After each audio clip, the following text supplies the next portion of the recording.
Dans le monde spirituel, on recherche beaucoup le sexe des femmes mariées.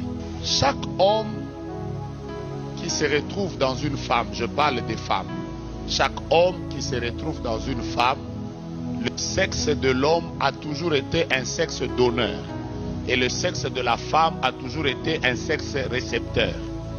La femme reçoit et développe. Ce que je dis, ça passe, non? Maintenant, écoutez-moi.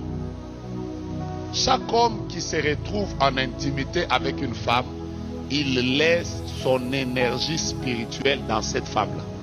C'est comme ça que quand quelqu'un veut détruire ton mari, la seule chose qu'il peut faire de facile pour détruire ton mari, c'est d'aller chercher son énergie là où il dépose. Dès qu'il a accès à son énergie, il a accès à sa vie. C'est comme ça que vous allez voir des politiciens.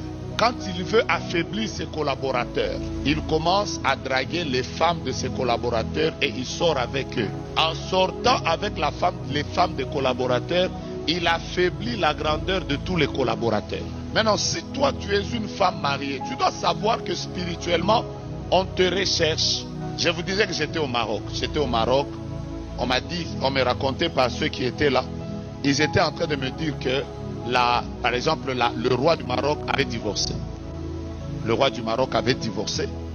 Et quand il a divorcé, c'est pas le gouvernement ou la royauté a imposé à la femme du roi du Maroc de ne jamais plus se remarier.